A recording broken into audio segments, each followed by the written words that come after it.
Ini ang Digicast Negros 10, ang top 10 nga balita sa Negros Island Region na amon idulong sa inyo. Kagyaring atong top story subong nga adlaw, October 29, 2025. BFAR ginadumilian ang pagkuha sang anuman nga kananon gikan sa baybayon sang Baay City kag Manhuyod kasunod sang ethanol wastewater spill. Parayon ang pagrasyon sang tubig sa barangay Mailom sa Bago City samtang wala pang resulta sang water analysis.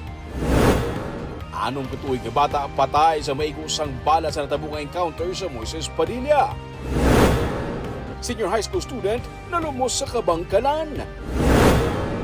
Kaag sa Good Vibes, equipment ng turnover sang DOST sa pottery community para sa pagluto sang ilang mga produkto. Inatanan sa Digicast Negros 10.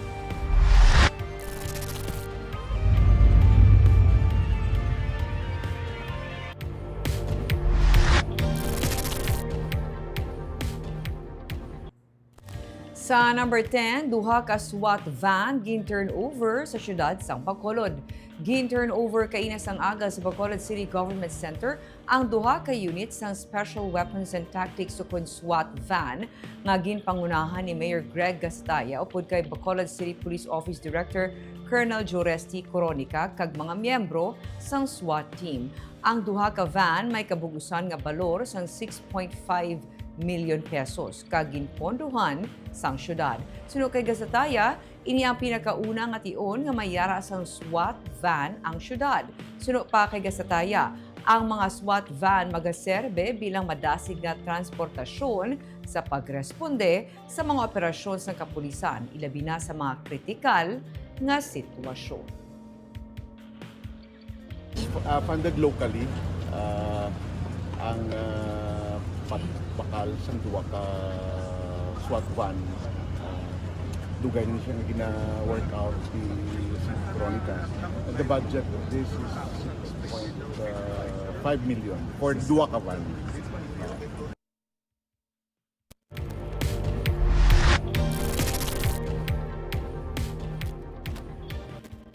Sa number 9, kawatan na abtan sang tagbalay nga ginabit-bit ang iya pagkabutang. Nagpadulong sa merkado agud nga mangumpra ang 56 anyos nga tag-iya sang balay sa isa ka subdivision sa barangay Gargato sa Hiligaran.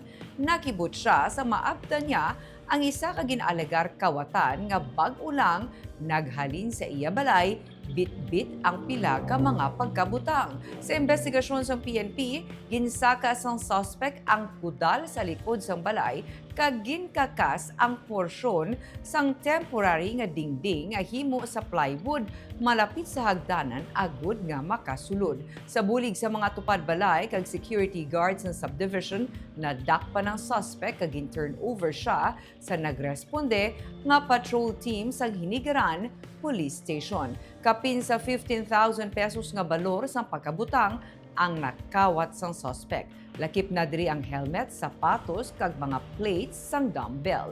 Samtang ginarikisa sang kapulisan ang suspect bilang standard operating procedure, nakuha sa bulsa sang iya shorts ang isa ka pakete sang ginasuspetsuhan shabu.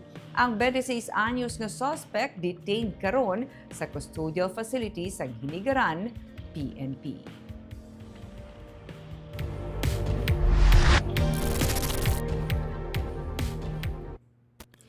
Sa number 8, senior high school student na lumos sa Kabangkalan.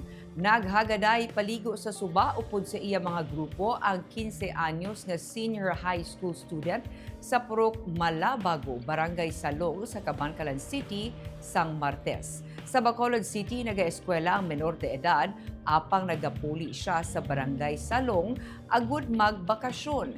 Nagwa sa investigasyon nga yara lang nagatener sa higat sang suba ang biktima. Ugaling suno sa iya mga upod, gulpi lang siya nga naglumpat.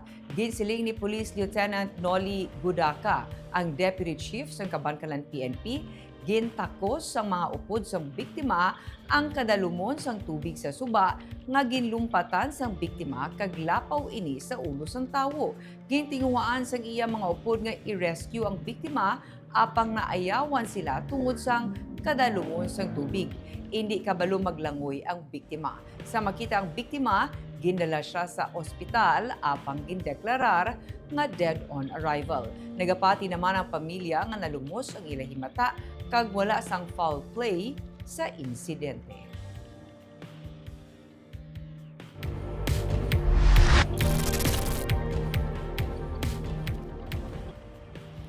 Sa number 7, mga bulak mabakal na samtang nagahilapit ang tigkalalag.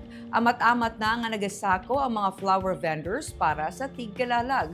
Pumalin sa Martes, suno sa mga manugbaligya sang bulak sa likod sa base center, nagsugod na padulong ang mga customer. Suno kay Matet 12 nga isa sa mga flower vendors, kung hindi man magbakal sa bulak, sila ang nag-order na para i-pick up na lamang nila iniayhan sa 31 o kung mismo sa adlaw sang tigkalalag.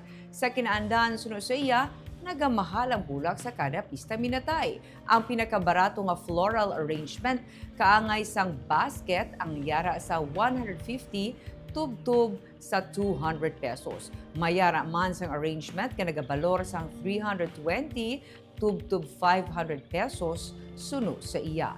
Nagabaton man sila sang floral arrangement nga nagasanto sa luyag sang customer kag ini ang mahimo nagabalor sang 1,000 pesos pasaka. So bungad la ko gagapon pero iba nang gapa sa gapabook para ko na 30 to 31 1 and 30. Tinagmahal ang bulak? 2. Mahal naman ang bulak man. Ay, okay. Pero kumpara last year, nagsugod, amo-amo lang? Ako Japon ma'am. Amo mangyapon? Every year lang ang bulak sa Japon ang presyo. Ang presyo. Anong pinakabarato, ma'am? Ang pinakabarato basket 200. Pila? 200 ang limang basket. 200 basket. Dason, ang anong iban? Ang masunod 350 to 500 tapos depende na sa mga customer na mo gapobras na 1,000, 1,500. Depende na sa bulak. Depende sa bulak kung gusto niya itong ito.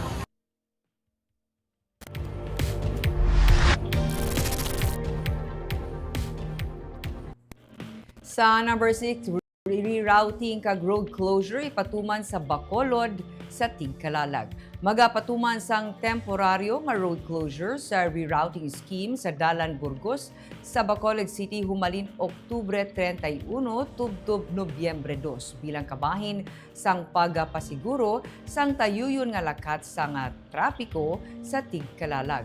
Suno kay Attorney Ruben Sabig, Hepe sa Bacolod Traffic and Transport Management Department o kung BTTMD, magasugod ang pagpatuman sa traffic scheme na sa isang aga sa Oktubre 31, tubtub sa gabi sang Nobyembre 2. Ang full road closure ang ipatuman sa Burgos Street sa gwa sang Burgos Public Cemetery, halin sa Police Station 4, tubtub Corner Lopezina, kag ini ginlaragway bilang full road closure. Apektado sang rerouting ang mga rota sang salakyan na nagabiyahe sa Homesite, Fortune Town, Granada, kag Alangilan nga magaagi sa alternatibo nga mga dalan samtang ginapatuman ang traffic rerouting. Mayaraman sang one-way portion sa Burgos Street halin sa corner 888, tubtub Lopezina kag sa Lopezina Street halin Burgos tubtub San Agustin. May portion sang dalan nga magaserbe nga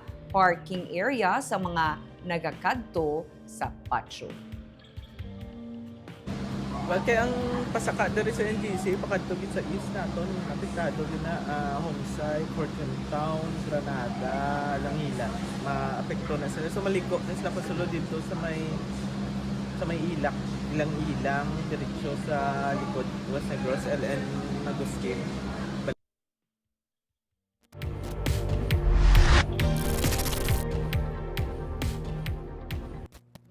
Sa number 5, Bacolod PNP handa na para sa deployment sa Tigkalalag. Iga-deploy ang 262 ka mga kapulisan sa nagkalain-lain ng mga patro sa syudad sa Bacolod bilang kabahin sang preparasyon para sa Tigkalalag. Suno kay Bacolod City Police Director Colonel Joresti Coronica, magasugod ang deployment sa mga kapulisan sa Oktubre 31, Biyernes nga adlaw, agud masiguro ang kalinong kag katawhay. Sa pihak nga bahin, may 158 ka mga vendors nga nakabaton sa special permits halin sa syudad sa Bacolod para makabaligya sa Hernais, Libertad, Handumanan, Burgos Market, Burgos Cemetery, San Juan Street, Mabini, kag Gonzaga Street. Magabaligya sila sa mga bulak, kandila, kalanon, kag iban pa nga produkto para sa tigkalalag. Dugang pa ni Coronica nga ginadumilian ang pagdala sa mga matalom nga butang kag mga makahulubog nga ilimnon sa sulod sang patio agud malikawan ang kinagamo kag masiguro ang katawhayan sa sulod sang patio. Dam nagpagin anunsyo ni City Administrator Mark Mayo nga 6 a.m. to 10 p.m. lang ang pagbisita sa mga public cemetery. When it comes to visitation, pala ka sa tatlo diri ka public cemetery sa Bacolod, may ara lang duwa nga gated. So, ang Handumanan kag Burgos. Ang Granada yat hindi mo na yung limit kay hindi mo na gated. Kag may usually may program na dang barangay.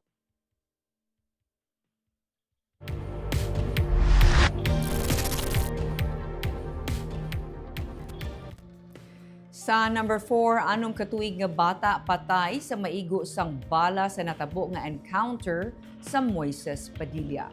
Pagkaigo sang stray bullet sa ulo, ang ginkamatay sang anong katuig nga bata sa nagluntad nga engkwentro sa tunga sa mga soldado sang 62nd Infantry Battalion kag mga rebelde sa New People's Army sa Banwa sa Moises Padilla Martes nga adlaw.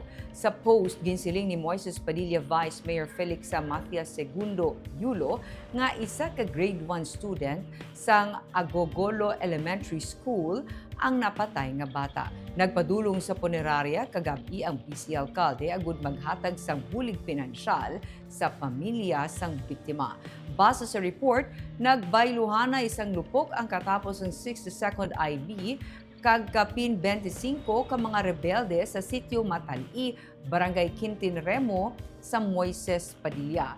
Wala sang reported nga injury sa kunapatay sa bahin sang puwersa sang gobyerno kag sa mga rebelde. Nakuha sa encounter site ang 35 ka mga bala sang M16, isa ka empty cartridge sang 40mm, isa ka magamay nga sako sa bugas, cooking utensils, kag mga personal nga pagkabutang. Wala sang may na-record nga evacuation sa lugar, suno sa PNP.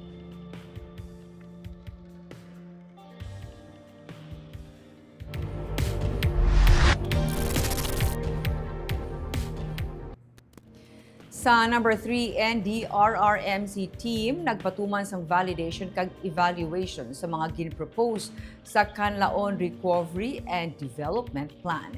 Ginapatigayon sa karon sang team gikan sa National Disaster Risk Reduction Management Council ang pag-validate kag evaluate sa mga proposed programs, activities kag projects para sa Canlaon Recovery and Development Plan.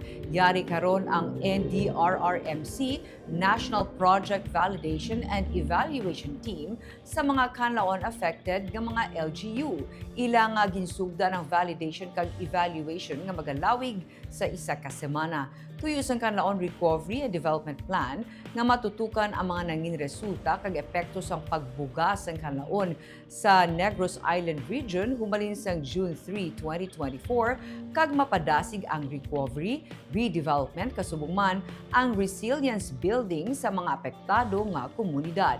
Inisanto sa policies kag framework nga naprobahan sang NDRRMC nga namando man sang Office of the President.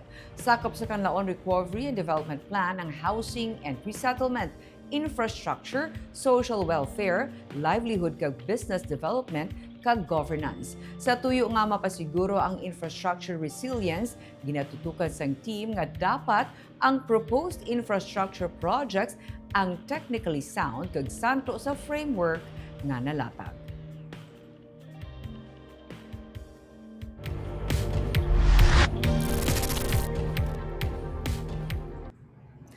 Sa number 2, padayon ang pagrasyon sang tubig sa Barangay Mailom sa Bagos City. Water analysis ipatuman.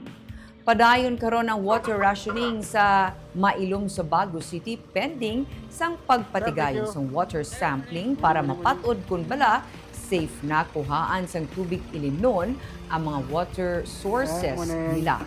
5,833 kapumuluyo ang apektado.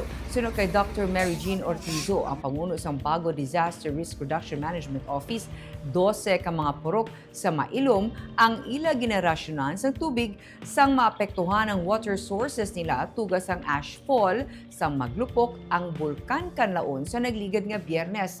1,492 ka pamilya ang ilang nga ginaserbihan. Sunod kay Ortizo, padayon pa ang iyang coordination sa Water Sanitation and Hygiene Cluster sang syudad para makapatigayon sang physico-chemical analysis. Natalana pa ang random water sampling. Hindi nila luyag nga mabutang sa alang-alang ang ikaayong lawas sang mga pumuluyo. Ang ilang nga pag-deliver sang tubig nagadepende sa request na mismo sang punong barangay. Sa nagligad nga inadlaw, may 20,000 liters na sang tubig ang ilang nga na-deliver kag natalana naman ang pag-deliver sang 10,000 liters sa buwas Huwebes nga adlaw. Sa pihak nga bahin, na-wash off na ang abo nga nagtupa sa nagkalain-lain nga mga lugar sang Bago suno kay Ortizo, dalaman sang pag-ulan sa pila na kaadlaw. Ga-deliver kami kay wala pa namon na test. Ina-ensure man namon ang safety sa mga tao, especially kung may mga vulnerable bala kay sa dalom pa na namon ginakuha ang water na ginadala sa babaw. Tungod na sang ashfall, Dok, no? Yes.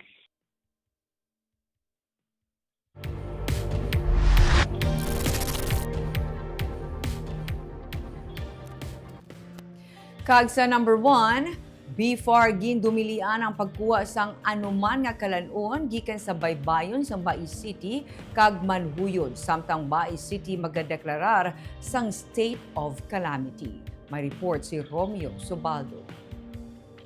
Bangod sa pagkambyo sang kolor sang baybayon kag sa pagtuhaw sang patay nga mga isda sa baybayon sang Bais City kag banwa sang manhuyod sa Negros Oriental, nagpagawa sang advisory ang Bureau of Fisheries and Aquatic Resources nga nagaabiso sa publiko nga likawan ang pagpangisda, pagpanginas kag pagpanguha sang iban pa nga mga produkto sa baybayon. Hindi kasunod sa natabo nga ethanol wastewater spill gikan sa Universal Rubina Corporation o kun URC ethanol distillery plant sa baybayon nga sakop sang Tanyon Strait. Wala man ginarekomenda ang pagpanguha sang patay nga mga isda kag iban pa nga mga aquatic organisms kay mahimo may unod ini nga mga kemikal nga makahililo. Bangod sini, apektado ang palangabuhian sa mga mangingisda pati na ang turismo sa duha ka mga LGU. Wala anay ginpahanugutan ang pagkadto sa sandbar sa Manhuyod kag ang dolphin watching sa Bais. Suno kay Mayor Luigi Gonye sa Bais City, sa Bais pa lang, masobra sa 2,000 ka mga pumuluyo ang apektado gikan sa 8 ka mga coastal barangays. Suno sa alkalde, nakalabot sa iyang impormasyon nga may ginatanyag nga 5,000 pesos nga ayuda, pero para sa alkalde, sado kagamay sang kantidad kabaylo sang nadula nga palangabuhian sa mga mangingisda. Kasi although, God knows kung kami sa atin umaman, ayun naman pagsulti niya ilan yung Kumanong Domingo. Pero ako, I will believe them when they walk their talk. Sa karon tayo, kung matuman nila ilang solyan, then mutuo ko. Pero sa karon tayo, nalayo ko itong Domingo, di pa ko mutuo na. Important kasi kumain sa karon tayo, mudawat ko, pero dili na inon yung mudawat ko kasi kumain intiro na nakandod ko kumain.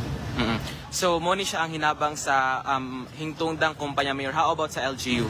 Sa karon tayo, kuwan pa ko, we are in the verge of declaring state of calamity. Okay. Gani natalana sila magdeklarar sang state of calamity bangod sang halit kinatabo sa ilang kadagatan. Voluntaryo nga nag-untat sang ilang operation ng URC, pero sa ilang statement, ilagin silinga ang pagkaguba sang ilang dike, ang dalasang sunod-sunod galinog kag mabunok nga ulan.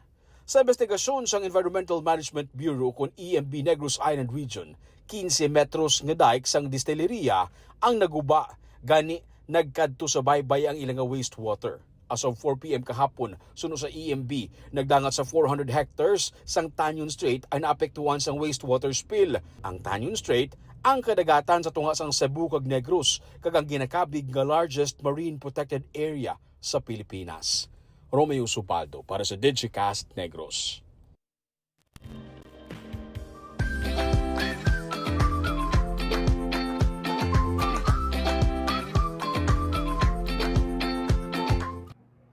Sa Good Vibes DOST, nag-turn over sa equipment nga sarang magamit sa pottery community sa barangay Pahanukoy sa Bacolod para mapaayo pagid ang ilang nga produkto kag mapahagan-hagan ang polusyon.